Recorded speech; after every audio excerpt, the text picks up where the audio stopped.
sitting. Stigma and discrimination is massively embedded, but I think it's really important to invite discussion and dialogue, and also to ensure that, people who use drugs and people who use cannabis are able to speak for themselves and to challenge those stereotypes.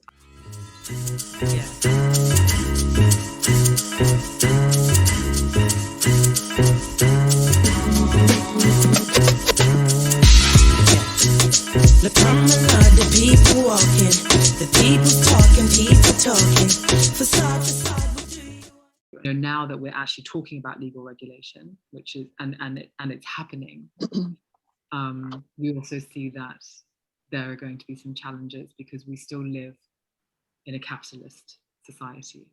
So what's happening is that, tradition, for example, say, in Thailand, even where I'm sitting now, or, in countries like Jamaica, like traditional countries that traditionally have been producing a lot of cannabis for the, so-called illicit market. The producers in those countries, the traditional producers and small growers who are growing illegally and always at risk of, being criminalized or arrested, are being left out of the market. It's happening in the US as well. It's happening everywhere, because that market is being controlled by corporations, who don't care about social justice. I think that countries also need to work often in coalition with other countries, in the same way that as civil society and as NGOs, we work in coalition with other NGOs or with other movements. It's a very similar thing. If they want to see change get through, then they need to work together and work as a bloc. And that also works against us, because the countries that don't want anything to change when it comes to drug policy, that are anti-human rights and anti-harm reduction, they work much more effectively as a bloc, by the way, than the progressive countries. Because it's just easier to say no, right, to everything. Yeah. We're still fighting for harm reduction. Harm reduction is always under pressure, unfortunately, even though the important thing to say is we've got acceptance on the technical side, on the interventions like needle and syringe programs, for example. We still haven't got there with supervised consumption sites or drug consumption rooms, and I think that's perhaps where we need to take this fight next. Trying to get global acceptance that we need to ensure scale up of safe injection sites and drug consumption rooms, given that we know that they're so important for reducing the risk of overdose. Stigma and discrimination is massively embedded, but I think it's really important to invite discussion and dialogue, and also to ensure that, people who use drugs and people who use cannabis are able to speak for themselves and to challenge those stereotypes, which, are simply untrue. Work to challenge what has been decades of brainwashing about what drug use looks like, how people who use drugs react to drug, to drug use, how they behave. But it's just it's been a useful way of demonizing drug use so that governments can justify harsh punishment. Do you think that it's possible to create a kind of cohesive global policy that kind of protects drug users, as well as ensuring that producers in maybe the global south don't end up kind of losing out on their business side? Well, I mean, that's, it's a great question, because that's the real work, I think. I think we're now at a place where it's becoming clearer and clearer that the international drug control framework that we currently have is not fit for purpose. It has resulted in an unmitigated human rights disaster that is ongoing in unimaginable proportions, from mass incarceration to, the overdose epidemic in North America, arbitrary detention, extrajudicial killings, and the kind of complete disregard for their right to sustainable livelihoods, when you forcibly eradicate their drug crops, for example, total disregard for traditional, cultural and indigenous rights. I mean, it's not sustainable. And,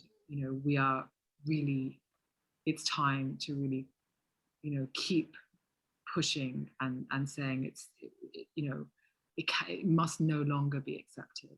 So I do think we need to start talking about a new global framework for drug control.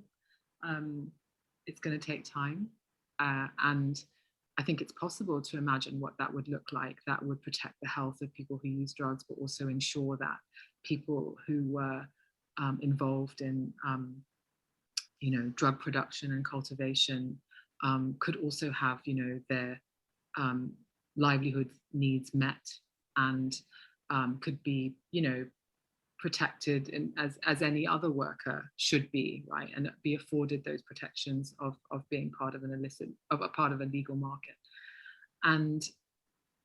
But that's going to take time. But I think those questions are increasingly asked now. The tools that are available to the countries in the global south or developed countries are entirely different from those that are available for underdeveloped countries.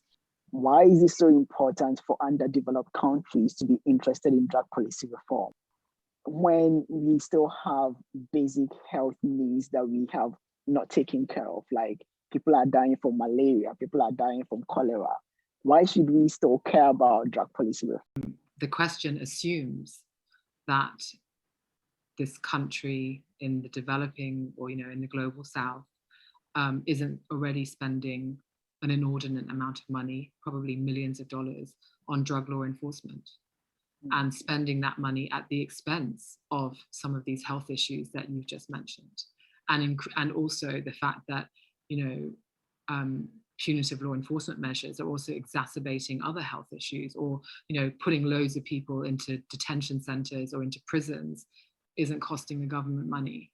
Like, how can that money be better used? I think that's where we need to hold governments accountable, all governments. But the idea that we can't consider changing, or we can't consider reforming our drug laws or drug law enforcement or policies because we can't afford it, I think it's something we have to absolutely challenge, because they have no qualms about putting that budget into more prisons or more policing, or more drug law enforcement, or getting money from third countries, unfortunately, like the US, who are more than happy to support governments to pay for supply interdiction efforts and drug law, demand reduction efforts. So yeah, I think it's even more important than when money is scarce. Why are you spending money on drug law enforcement when it doesn't work? What would you say is an individual's greatest power to change this drug policy world we're talking about? What would you encourage people to do? I think you guys are already doing it. I think this idea of collectivizing and creating space for conversation and for dialogue and for exchange of views, and there is part of it. I mean, Elsa, you said, like, you get asked that question all the time. I mean, of course, yes, it's important to go to a big conference or go to the UN and try and persuade loads of people, but also having daily conversations with people in your life, and trying to sort of continue to sow the seeds, as you guys are doing now, to continue to open up this conversation. And I've seen how this movement has grown over the last 10, 12 years since I've been involved, and it's incredible. It is so exciting.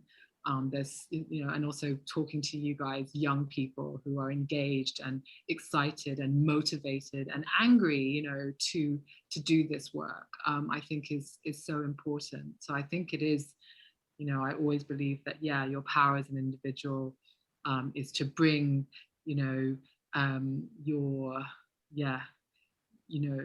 thinking and your ideas and, how you've been inspired, I guess, to others. And more often than not, you can have real ability to change things or to challenge things when you work collectively with others, and to be a part of the movement. It's really wonderful. It's awesome. It's what's going to make the difference.